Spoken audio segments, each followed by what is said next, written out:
Hey folks, welcome back to the channel. Boozer here. Thanks for stopping by. Just a quick news drop for you guys and what's going on in game. We got a CBC coming up in about 13 hours. I will be streaming for the start of CBC, so hopefully you guys can stop by and I'll see you guys then. It's a nice chill fest. We just do this normal CBC and we just chat a little bit, so nothing too crazy there. But in this video, I just want to go over this new news as well as the Lordly Summon Pool that's going on right now. It just got dropped. So quick note here, it's going to be Valentine's Day through CVC, and Plarium is dropping the couples all on us. So first day, we got Sissia. Sissia is really good actually in Hydra as well. She's very good for spiders. She can explode the spiderlings. So she's definitely worth, obviously some shards, but I don't know if I would chase her, for example, but if you get her, she's good. Cubitus, part of the combo with Venus, was kind of like meta maybe in the arena maybe like 2 years ago, not so much anymore. He still hits pretty hard with the A1 and he does some crazy stuff with Venus.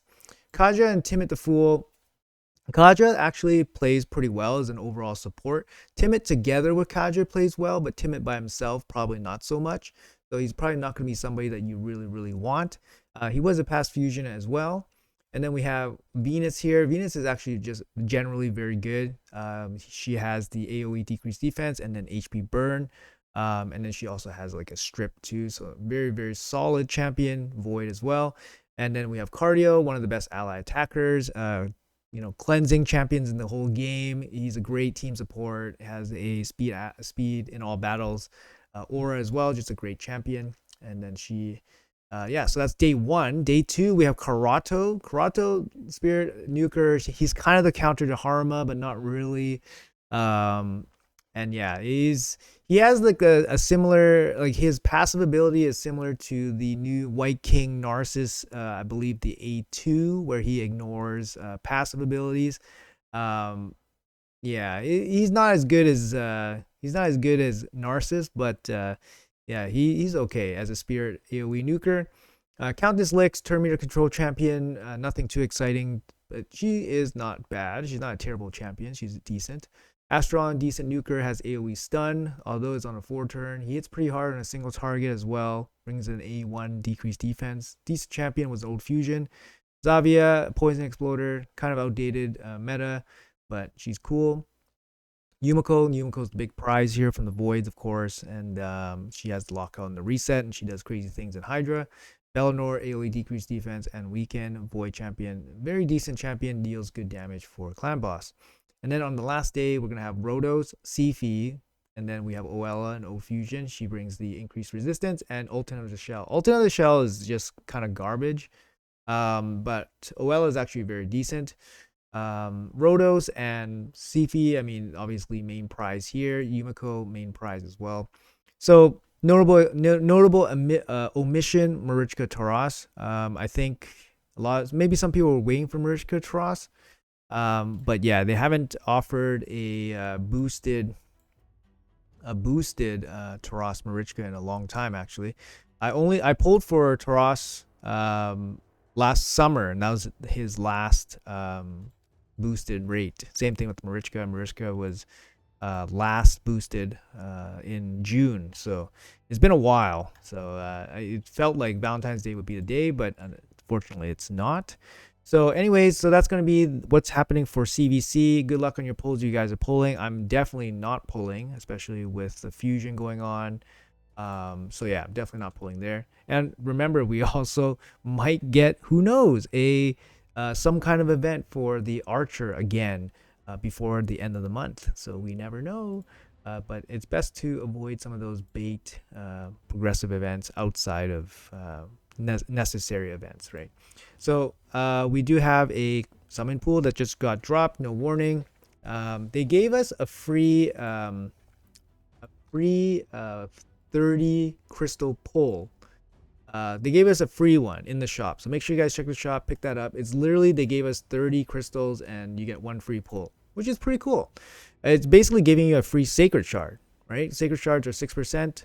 It's basically giving you a free sacred shard for these champions. So you got a pretty good chance of pulling one of these legendaries. Actually, you got 1 in 6 chance. That's pretty good if you can, hit the 6% chance here.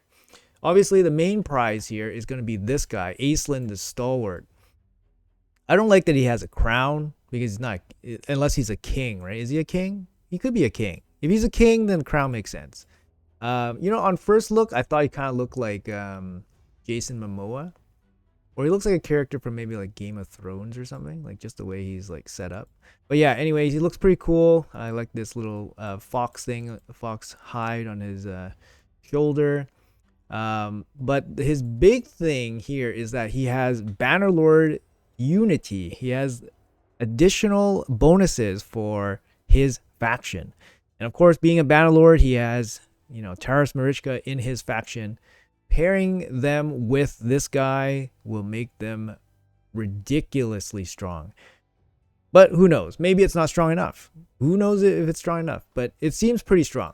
And right now, sorry, I'm not 100% sure whether he is acquirable from shards or whether he's only acquirable from this. It would make sense that he is acquirable from shards, but who knows what Plarium has in store. Also, his passive does some crazy stuff too. Allies under shield are immune to all this stuff. Allies under ally protection or have 20% chance counter. It's just, yeah, it's just additional stats and abilities for your Bannerlords. Personally, I will go for every single one of these crystals that I can acquire free to play. I'm not going to pay for any of this stuff. Although $7, I guess it's like $6 for, oh, only 20. That's not that good. So $18. No, it'll be $5. So it'll be $15 for 15 bucks for 2 pulls. $7.50 per pull.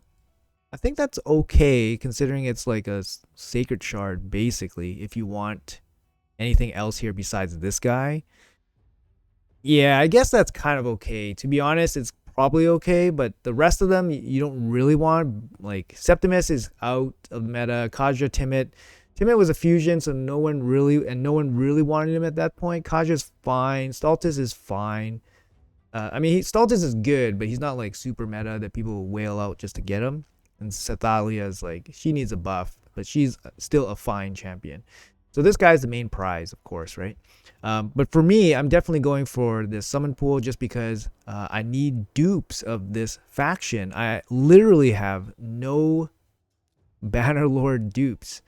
I need at least this plus 10%, at least for Taras, right? I have Taras, he's 6-star, he's like one of my best champions in the gear that he has, and you know, I need to get some dupes to fill up this this faction garden so he can get some additional stats. So I'm definitely going for any of these crystals that show up. But yeah, anyways, guys, that's what's happening for the next couple of days. Oh, I wanted to drop a quick note here that this event ends in 4 days and 13 hours. And I think that's going to line up with a champion chase. So we'll have 1 day during the champion chase where we can pull these summon pool crystals, and it will apply to the champion chase. So there is some overlap there. So don't get too crazy with the pulls right away. Make sure you guys wait for the champion chase this Friday and then do your pulls so you guys get some additional double dipping or whatever. Anyways, guys, that's it for this video. Hopefully it helped you guys out. Best of luck on your pulls. Let me know how it goes. And I will be streaming Star CBC tonight or later today or whatever. Hopefully see you guys there. If not, see you guys next time. Have a good one. Take care.